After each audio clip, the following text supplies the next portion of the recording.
Welcome to Faith Fondue, a podcast featuring author and speaker Haley DeMaria and teacher and blogger Ann Strickers.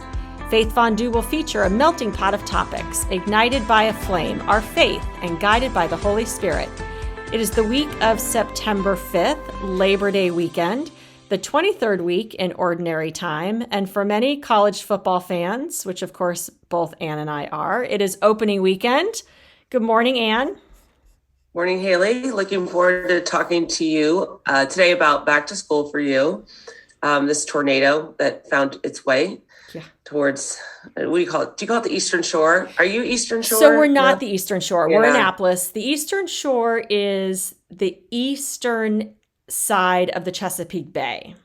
Okay. So it's the part of Maryland that's across the bay, but not on the ocean. It's the eastern shore of the bay. Huh. Yeah, good question. All right, little geography lesson here already in our, podcast. We'll talk a little bit about fall and fall sports and what that means for people.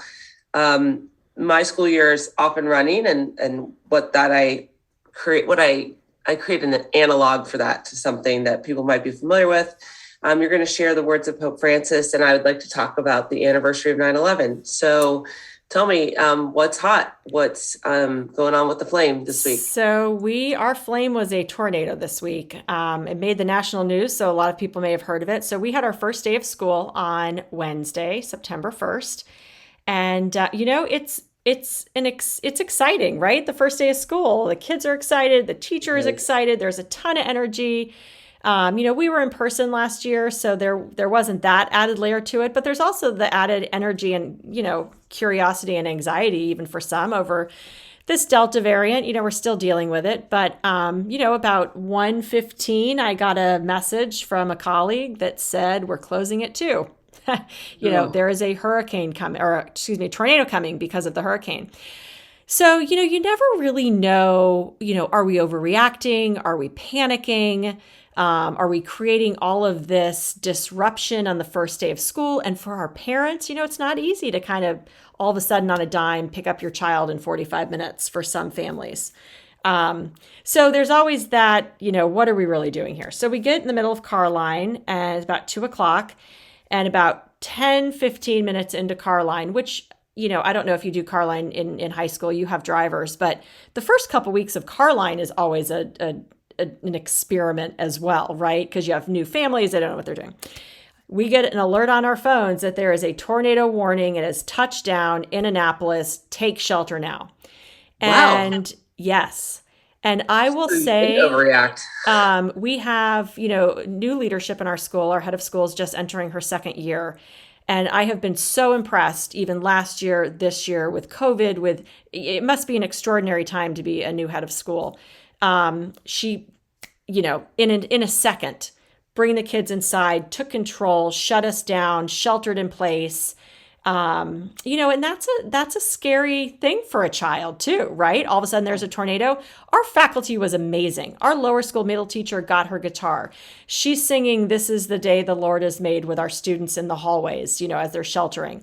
Our art teacher, is doing origami with the students. We sheltered in place for 45 minutes, and those kids were so safe and secure. It was inspiring to see as someone in education. It was education at its best, in kind of a really scary, terrifying situation for little kids. These kids are, age 5 to 14. So anyway, it was kind of an exciting, crazy first day of school, but also really makes you feel good about, 1, where you work, 2, where you're sending your kids, and just 3, boy, educators just always have their hearts in the right place. I'd like to think, that's what my experience is. And that's us. We're back to school. It came in with a tornado, and hopefully it'll be smooth sailing from there. Wow, that is dramatic, and that'll be something that they will reference probably for the rest of their lives, the first day of school. Yeah.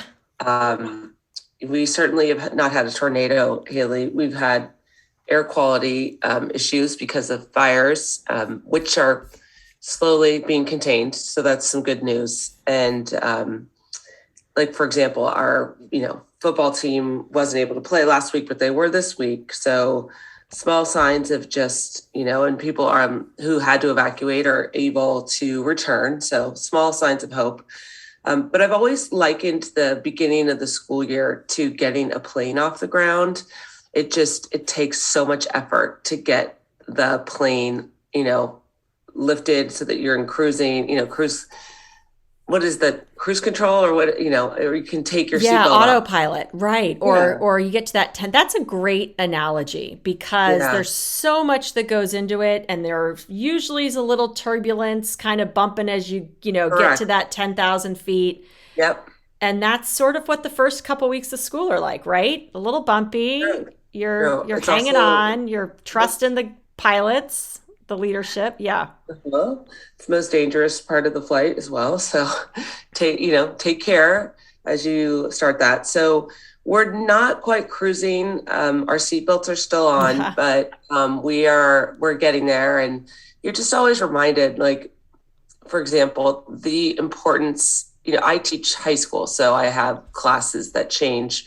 So for middle school teachers, this would resonate with them, and maybe not so much for, the little ones, but you really need to know their names, like the importance of a name. It's not just I don't want to say it's just power, because you need to be able to address a person by his or her name in order to connect, but also to like make sure that they're on task or whatever, but also just to make them feel comfortable. So it's very humbling learning these new names. And it's also interesting how quickly you do get to know them. I Yes. don't put, name placards on their desks. Some teachers do, and I respect that, whatever you need to do. So I have a seating chart and I refer to it, but I'm usually pretty good, but I'm still not 100% there. So So that's my goal. yeah, that's interesting because I see our school from such a different perspective because working in admissions, and this is only year 2 for me in this role. So I actually don't know a lot of the current students, right? You probably know all your students' names that you've had before.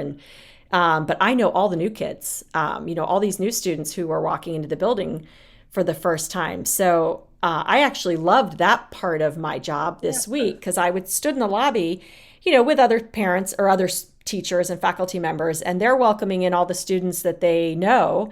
And I'm there and able to greet, again, by name, Right. all of the new students. And I actually, I hadn't appreciated that about my job up until that point, but it felt really Yeah. nice to be able to greet Yeah. these new students who are walking through our door for the first time by Well, name. And Yeah, I guarantee it meant a lot for them too, to not be, invisible. So right. that's Yeah. really great. But you're right. Old, returning or new students, it does make a big difference. Yeah. I have a couple mottos this year. One of them is, well, because I'm in administration, like one of my goals is to over communicate, making sure like things are very clear or that the message has been sent.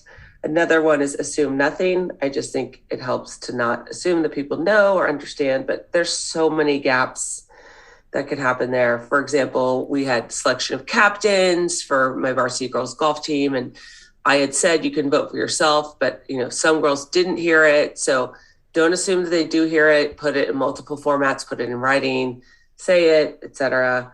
But then, the other end of that, Haley, one of my mottos is it Emerson or Thoreau? Simplify, simplify. Like I think it's very countercultural to simplify. I think Right. in many ways we know it and it's a timeless message, but I do find it challenging to simplify. So I put that out as a personal challenge, maybe even as like a spiritual challenge. Yes. Well, I've even heard that about, Catholicism in general. It's very simple. It's laid out there for us, but it's very difficult to always follow, Yeah. right? Yeah. I think Jesus makes it very clear what he expects and asks of us, but just because it's simple doesn't mean it's easy to do. That's so true. That's so true. I mean, yeah, I think about sports and like, for example, rowing, it looks like there's complexity even in it looks simple, but it's like there's so many different levels to it. So Right. I don't know how that helps me to simplify my life, but I've got to take out some of the clutter or, a friend was saying, it's like when somebody says to you, I don't have time to get organized. like you have to make time to be organized. Like you have to work to simplify. It's that same counterintuitive effort. So Yes. just some things I think that are good to keep in mind. Somebody the other day said, what are you hoping to accomplish? We only have 4 months left in the year. What are you hoping to accomplish between now and January 1st? And I thought, wow, that is such an interesting question. And she was the person who wants to get more organized and kind of talked to me about, people saying that quote, I don't have time to get organized, but how something you have to work towards. So, Yeah, that's actually a great challenge to think of over the next week. We do have 4 months. What do we want to yeah, accomplish? Yeah, it's kind of a renewing of our New right. Year's resolutions that may or may not have happened. Ha. Yeah. So it's an exciting week. Certainly was an exciting weekend. You mentioned that your football team was able to play. College football is back. I know a few teams played this, the weekend prior, but boy, it was. I enjoyed college football this weekend so much. Of course, it was a long day yesterday, Sunday, waiting for Notre Dame to play last night. Um, but it was really fun to watch just all the other games. And for example, my son who is in college, he's got friends at a bunch of high school friends at a bunch of different schools, and they weren't going to football games last year. So Yeah. it was so Right. exciting to watch the Virginia Tech game, to watch the Wake Forest games, to the Maryland game, these schools where my son has friends at, and seeing the full stadium and the energy, Yeah.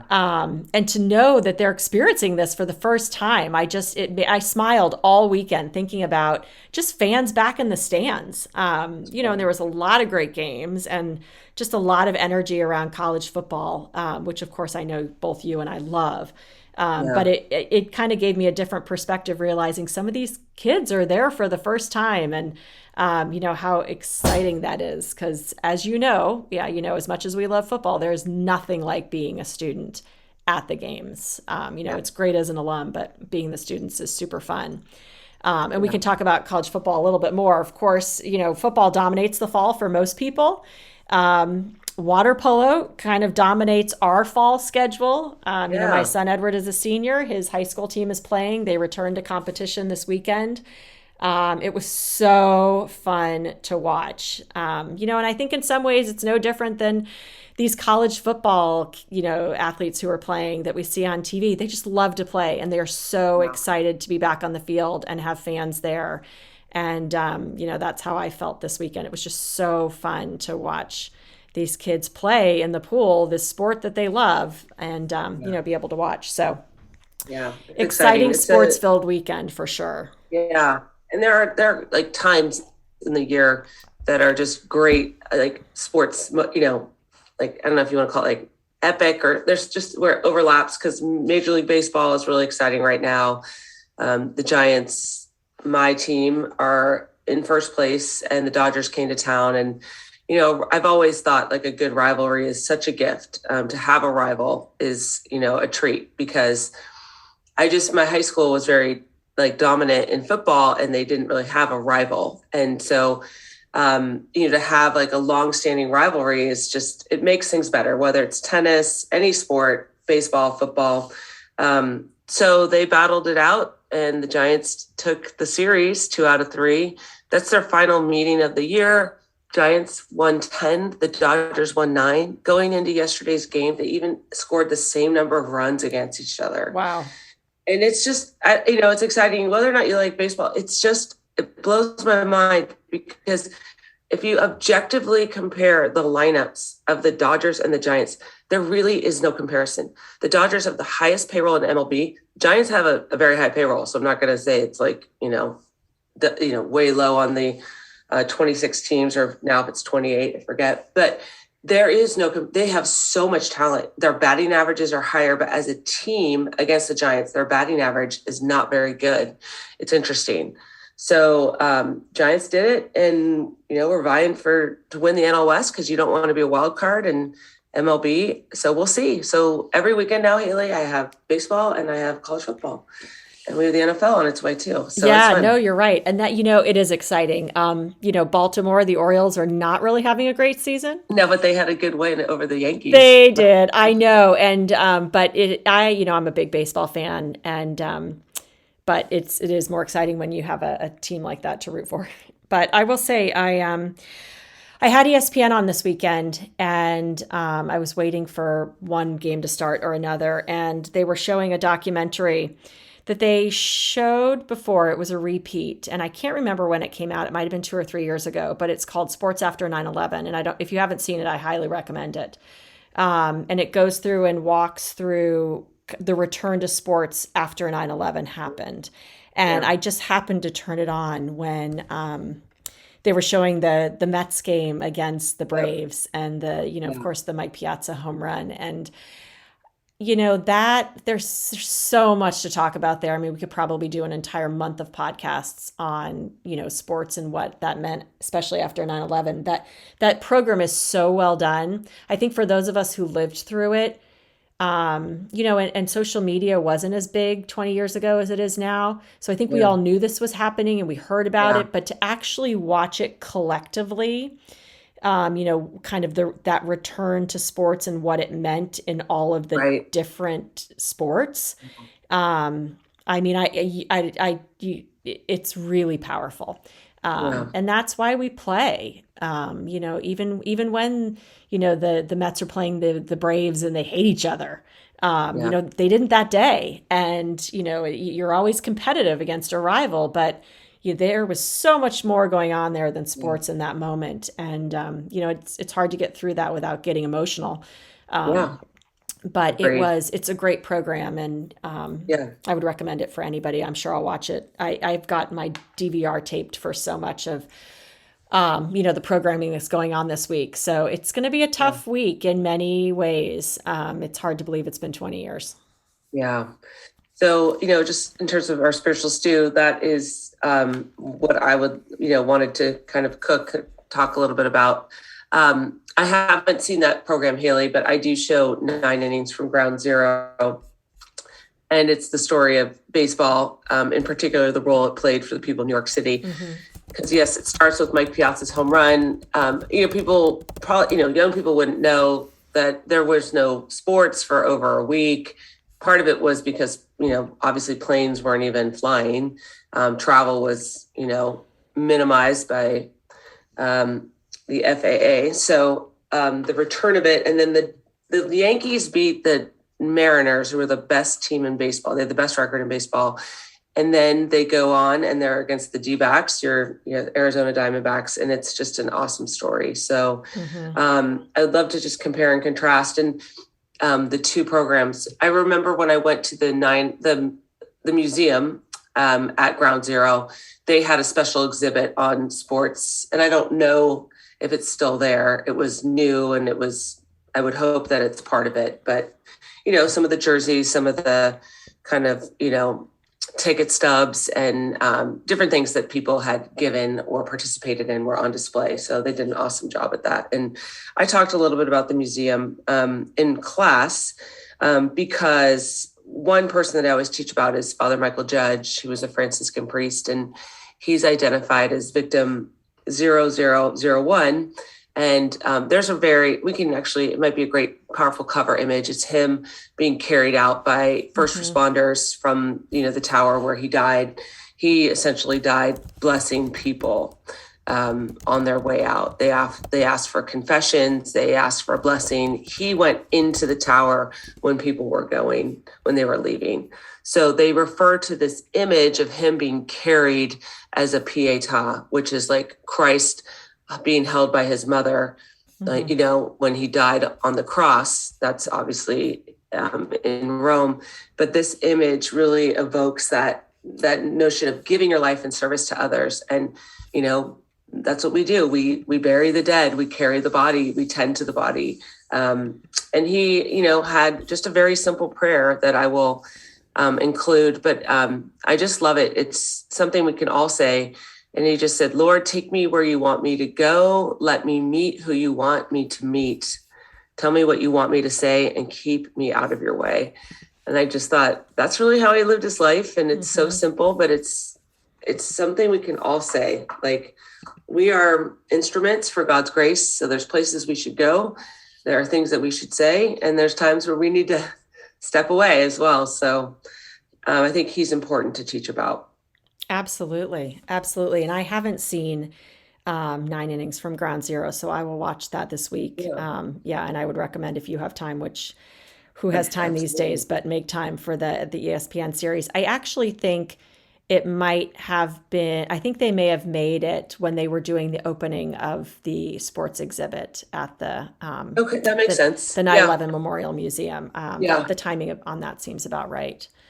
And I have a family member who was personal friends with Michael Judge, Wow. and named their son Michael with that. I remember when I didn't know much about Michael Judge until my cousin's son was born, and then when I saw the spelling of the name, I thought, well, that's an interesting spelling, and then I Yes. realized where it came from. But his Yeah, legacy just lives for on in so many listeners. ways. Yes, yeah, yes. Mychal. Yes. A. Mychal. Yeah, just a little different spelling I of wonder if it's Michael. somebody's last name, Oh, you I don't know? know. Maybe. Yeah. Yeah. I don't know. I'll have to look that up. So my spiritual stew, in many ways, for Michael Judge, who was in service to others, it was just it's a quote from Pope Francis that popped up on social media, which I'll Tool of just evangelization. throw that out there. I will say Pope Francis is a great follow on Twitter. If you don't follow Pope Francis on Twitter, I recommend it. He's got some great nuggets that get thrown out there, and I'd love to think that he's tweeting them himself. He's probably not, but Yeah. Yeah. I'm sure there are some. I'm sure they are his words and thoughts. But I did read this, and I really, really enjoyed it. And it says, rivers do not drink their own water, trees do not eat their own fruit, the sun does not shine on itself, and flowers do not spread their fragrance for themselves. Living for others is a rule of nature. Mm. We are all born to help each other, no matter how difficult it is. Life is good when you are happy, but much better when others are happy because of you. And I Wow. loved that. So He good. he stripped it right down to nature, right? Things that are we see every day that we know. Yep. And it is so true. Everything in nature that he talks about, the rivers, trees, the sun, flowers, all of this beauty in nature, none of it's for themselves. None of it is, they are not benefiting from anything that they are giving themselves. And, again, a very simple reminder, stripped down to basics, that we are here and called to serve others. And it might be difficult to do sometimes. It's certainly difficult, if you're in a challenging place in your life. I totally get that. It's really hard to do, or a lot harder. But life is so much better when others are happy because of you. Mm. And that's something that I'll try to keep with me and carry with me. It's not much different, I'm sure, than what you see when you greet your students by name, or I'm greeting our new students, as they walk through the door. They smile back. How great is Yeah. that? I know. That you can make a difference in a very simple way like that. And Pope Francis, I think, does a really nice job of just talking in layperson's terms, and Yeah. really, really, Yep. cutting it down for us and making it very simple, very clear. Yeah. Of course, that word simple, again, doesn't mean it's always easy to do, but No. we know Right. what we're supposed to do and what we're called to do. Well, I think, in his wisdom, I mean, there's so much wisdom here because, he's written Laudato Si and, care for creation. And for so many people, that is just a way towards God, like nature and the outdoors. And a friend of mine who I went on pilgrimage with in Spain, he is like, God's is an acronym for get outdoors. And I said, but Billy, outdoors is one word. And he's like, I knew it was going to be difficult. But, you know, Haley, this reminds me, one of my dearest friends from high school who also went to Notre Dame. She's a year behind me. She just published her second book. It's a book of poetry, and it's entitled What Nature Knows. And she had a book launch last Saturday, which was so awesome because I don't know, in this time post-COVID, when anyone ventures to do something new or launch something, to me, it's just so exciting. Like a friend of mine opened a restaurant bar, and I just thought that is a leap of faith right now. Yeah. Or that she would have this book launch, and it was like the air quality was terrible and it was really hot, but we still gathered outside, and she had this awesome sharing of how the book came to be. But every poem is inspired by her observation of a pear, moss, these plants in Florida that are lined waterways that are, and they're removed now, and that's leading why sometimes the effects of hurricanes are worse. But everyone is a reflection on what nature really knows and reveals to us. And I thought that is so true. It's not that nature is the God, it's just the vehicle or the path by which we can understand, whether it's God, God's self, life lessons, whatever. But I mean, for example, she talked about moss and how moss just doesn't have roots. So it's really important what it's around, and it has to get the right amount of, water and nutrients in order to survive, and how that's true in our lives. Like, who do we surround ourselves with? Are they providing the nutrients that we need? And I'm oversimplifying it, but to hear Pope Francis's words in this, I can't believe this was a tweet. This was a tweet, by the way. Well, it was, yes, it was like a meme, like a picture, not a meme. Okay. It was a picture of a quote that they tweeted out. Got it. Okay. So like, there's more than, I don't know how many characters you get now. No. Yeah, it was like a 340 picture. or what. So they are simpatico. It's really beautiful. Yeah. Yeah, and we'll have to post a link to her book as well. That sounds It's great. Yeah, I wish I could be that simple in my joy. I think I did a much better job of it last year during quarantine when I was home and spending hours and hours outside because we couldn't really leave our house. So I would go outside and, notice the birds more and, just the butterflies and the trees and the leaves. And I did take the time to do that. And I'm not taking the time to do that as much now. So that book of poems would be a good reminder to just, I don't want to say stop and smell the roses, but just acknowledge and recognize what is out there every day for us. It's not much different than what, Mother Teresa or Jesus is telling us every day. God is around us and the world is beautiful, and God is omnipresent if we look for him. I know. But just to hear you speak like that, like Haley, you're saying last year I did it, this year I didn't. And I just think it's interesting, like, there's a quote by Rolheiser: God speaks to every element in the language it can understand. So, there's times in your life or our lives where maybe the language is nature, but maybe, for me, it's sport. And it's just interesting, like, what captures our attention.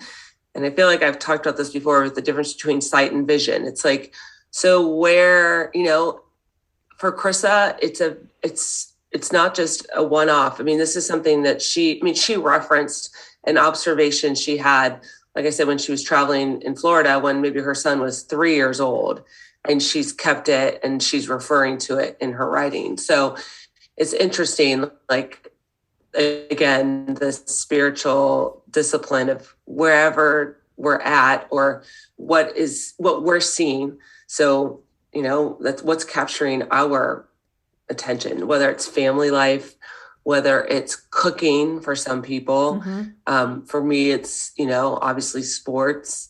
That's how I've trained my eye to see, but that doesn't mean it's the only way. Obviously, I think we're called in many ways, but nature is certainly, I know what you're saying, because it's God's gift right there. Yeah, no, but you're right. And that's a great perspective that I hadn't thought of is, why should we be limited in one way, in this case, nature, in having that be where we, see the beauty of the world, for sure. Yeah. And really, that the beauty in the world is out there, but so much of what makes life beautiful are relationships, right? And those emotional connections that we have. And sport absolutely does that. I played last night, just the video clip to myself and then sent it to, my family of, the song Here Come the Irish, and that opening that they play, as the players, start to run on the field at a home game. And, it creates Yeah. emotion. It invokes emotion. That's the word I'm looking for. Yeah. And even my 19-year-old, college student, when I said something to him about it, I said, when we were talking about it, I said, James, you've got this for the rest of your life. I said, I apologize for the burden of being a Notre Dame fan. It is torture. But there is an emotion there that when you hear that song or you hear the fight song or the alma mater and they're on the field, it's emotional. And he said, I know I have to wear sunglasses to the games because I get all teary. And I thought, I love Oh, that, right? yeah. But that's what Yeah. sport is. And you have that forever. And whether you're a Notre Dame fan or whatever team you follow, and that's, I think, what I loved seeing this weekend, watching all these college football games. Every school has their traditions. Every school has that energy and the emotion it evoked, whether it's, I guess Wisconsin does the jump around song. I didn't know that, but when you watch it, because they were showing it, because it's nice to have fans in the stands, it was great. The Virginia Tech game is going to be a really hard place to play. Of course, the Florida State tomahawk chop is highly annoying, but boy, that spirit in that stadium is, it's amazing. I don't think it's a coincidence that you call, team spirit using the word spirit. It is a spirit there that permeates, that's passion. It's really fun to watch. Yeah, I agree. So we're happy it's back, and Yeah. yeah, we can learn from all the different ways. But yeah, what nature knows, I mean, it goes back to that idea of simplify. It's pretty simple, the lessons, I think. And I think that's part of the beauty, is that it's right, it's not that complicated. No, it's not. And, as we move through this week and we move into the fall, it's an exciting time. Sports are back in a way that we haven't seen them for a long time, which is really fun. But we are going and moving towards an anniversary this weekend, and it is going to be a really hard week for a lot of people. And an emotional week, I think, for our country, and certainly the games that are played next Saturday on the actual anniversary, I know will be very emotional too. They moved the Air Force Navy game that will be played this Saturday. Usually Navy plays Air Force in October, but the Falcons are coming to town, so we'll have that game here in Annapolis. I know people as well who lost loved ones. I think most of us do. So of course we hold them in our hearts as this anniversary approaches. It's really hard to believe it's been 20 years. So a lot of emotions moving through this week. And, as we're excited about sports and we're excited about being back at school and, all these exciting things that are going on, I think we need to also remember just what 20 years ago was like, and really what it was like afterwards. Yeah. There are times when I wish we could go back to that patriotism and that real sense of unity that we had as a country. We've lost that in a very strong way. Yeah. It's pretty much gone. And for those of us who experienced it, was really neat to see. Yeah. So hopefully we can capture that a little bit, Yeah. but also remember certainly those who are hurting this week and still struggling and still living with the effects of not only those who lost loved ones, but just those who were there and experienced it. I know that was extremely traumatic for people as well. So my spiritual stew is will be chewing on the poem you shared, but also our takeaways and our melting pot will be just keeping in our hearts everyone affected by 9/11 and helping our younger ones understand and appreciate what that was. It's history to them, and not to us. So there's ways we can educate and share in that too. So we'll be certainly praying for everyone who was affected by those losses. And I think it's, my takeaway from all this is, I think maybe just for me as the educator, but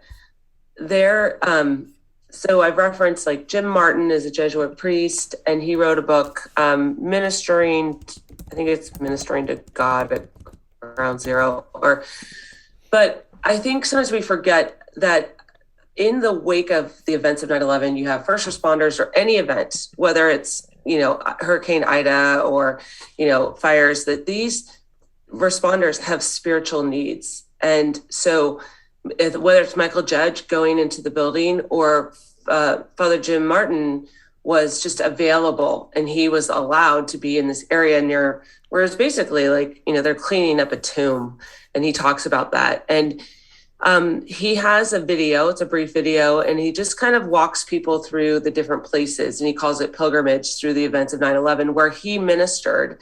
And first of all, I don't know that people know that there were priests and, people ministering to these folks, their spiritual needs, because they were very real. I mean, it must have been overwhelming. But he talks about there were these signs, like pointing people to, makeshift signs, like a piece of wood, and they'd spray on morgue. And then another place sprayed on eye washing station. And Father Martin every day, like midday, would gather people for mass. And he said so many firefighters were Catholic, and even if you weren't, it didn't matter. They would have mass. And so they created a wood sign. Somebody, did the same thing, and they painted on it the words, "the body of Christ." And like, that's what somebody kept hearing, right, when they were giving the Eucharist. And he just thought that was so powerful, that was the body of Christ. So I think that's just really a beautiful message that, that we have spiritual needs, whether it's starting a school year, being the new person, whether I think it is a spiritual need to be able to hear your name on a daily basis, or, people doing one of the hardest things you could possibly do, which is clearing an attack site and hoping to find bodies. That was true in Florida this summer, or wherever it may be. Like, our spiritual needs, we have them, but they need nourishment. So in what ways can we offer nourishment to each other spiritually is a great thing to, I think about this week. Yeah, that's a great takeaway for all of us. And next weekend, I know we'll all be, cheering and praying, and it's such a, they don't have to be independent of each other. We can certainly do both. And I think we try to do that here at Faith Fondue. So for all of our listeners, know that it's okay to cheer and celebrate and be excited for sports to be back, and to enjoy that, but also to, in the same time, remember to meet and do the best we can the spiritual needs of others, even if it's something as simple as a name or a smile. So Anne, I hope you have a great week. I look forward to when we connect again, hopefully sometime soon. Sounds good, Haley. Have a good week as well, and stay safe there. Glad everyone is safe on that first day, and I hope that's the most drama you have in your school this year. So. Amen to that. Right. Yeah. All right. Have a good week. Yep, you too. Our listeners.